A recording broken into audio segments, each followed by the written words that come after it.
Hello friends, आप सबका बहुत बहुत स्वागत है रैंकर्स मंत्रा में। फ्रेंड्स, जैसा कि आप सभी जान रहे हैं कि अभी हाल में ही 50,000 प्राथमिक शिक्षकों के लिए पद का सृजन हुआ है और अब उनके लिए शिक्षक नियुक्ति प्रक्रिया शुरू होने वाली है। ऐसी उम्मीद जताई जा रही है कि इसी महीने में, सितंबर के महीने में इनकी प्रक्रिया प्रारंभ हो सकती है और 50,000 शिक्षकों की नियुक्ति 2 चरणों में की जा सकती है। प्रथम चरण में 26 से 27,000 नियुक्ति होने की उम्मीद जताई जा रही है। तो फ्रेंड्स, लेकिन इसमें वही शिक्षक अभ्यर्थी भाग ले सकते हैं जिन्होंने जेटेट की परीक्षा पास की और 2016 में आखिरी बार जेटेट की परीक्षा हुई और 6 साल गुजर गए, अभी तक जेटेट की परीक्षा नहीं हुई। इस बीच लाखों अभ्यर्थियों ने शिक्षक बनने के लिए प्रशिक्षण की परीक्षा पास की, प्रशिक्षण प्राप्त किया, लेकिन उन्हें जेटेट परीक्षा में सम्मिलित होने का अवसर प्राप्त नहीं हुआ है।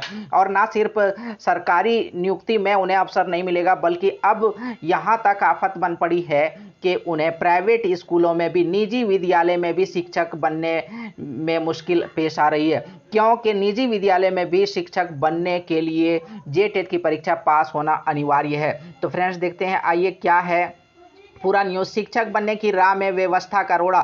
चूंकि व्यवस्था का रोड़ा इसलिए लिखा गया क्योंकि जेटेट की परीक्षा नहीं हो पा रही, जबकि आप सबको ज्ञात है कि एनसीटीई की गाइडलाइंस के अनुसार प्रत्येक वर्ष शिक्षक पात्रता परीक्षा होनी चाहिए। शिक्षा का अधिकार अधिनियम के तहत शिक्षक बनने के लिए अभ्यर्थी का शिक्षक पात्रता यानी टेट पास होना अनिवार्य है। झारखंड में भी वर्ष 2011 में शिक्षा का अधिकार अधिनियम लागू हुआ और 10 शिक्षक पात्रता परीक्षा होनी चाहिए थे अभी तक, लेकिन अब तक मात्र 2 परीक्षा ही हो पाई है। झारखंड में भी कक्षा 1 से 8 तक की शिक्षक नियुक्ति में टेट अनिवार्य है। टेट में शामिल होने के लिए अभ्यर्थी को पहले शिक्षक प्रशिक्षण परीक्षा पास करनी होती है। डीएलएड या बीएड की बात की जा रही है तो डीएलएड या बीएड की परीक्षा पास करनी पड़ती है और उसके बाद टेट की परीक्षा में शामिल होते हैं और टेट की परीक्षा पास होने के बाद नियुक्ति प्रक्रिया में शामिल हो सकते हैं।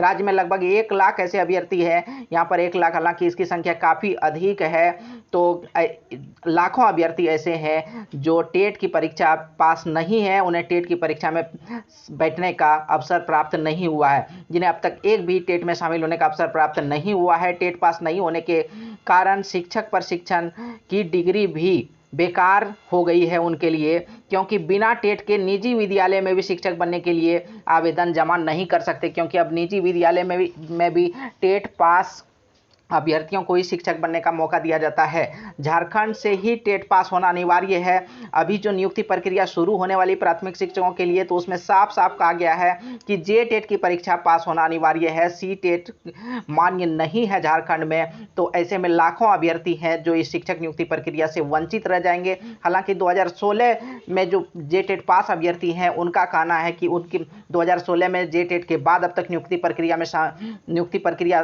प्रारंभ नहीं हुई है, तो ऐसे में उन्हें पहले अवसर मिलना चाहिए। हालांकि एनसीटीई का गाइडलाइंस के देखें तो प्रत्येक वर्ष शिक्षक पात्रता परीक्षा होनी चाहिए, जेटेट की परीक्षा होनी चाहिए, लेकिन नहीं हो पा रही है। तो इस तरह व्यवस्था के कारण शिक्षक अभ्यर्थी ना सिर्फ सरकारी नियुक्ति में भाग नहीं ले पाएंगे, बल्कि निजी विद्यालय में भी शिक्षक बनने से वंचित रह रहे हैं। निजी विद्यालय में भी शिक्षक बनने में आफत बन पड़ी है। तो फ्रेंड्स, अभी इसके लिए काफ़ी आंदोलन भी हो रहा है। कई शिक्षक समूहों द्वारा, खास करके झारखंड शिक्षक संघ जो है, प्रशिक्षित शिक्षक संघ जो है, उसके तरफ से लगातार आवाज़ उठाई जा रही है कि जेटेट की परीक्षा हो शिक्षक नियुक्ति से पहले। तो क्या कुछ अपडेट्स रहता है, तो सभी अपडेट्स जानने के लिए बने रहे रैंकर्स मंत्रा के साथ, जुड़े रहे रैंकर्स मंत्रा के साथ। और अगर अभी तक चैनल को सब्सक्राइब नहीं किया, सब्सक्राइब जरूर कर लें। धन्यवाद। जय हिंद।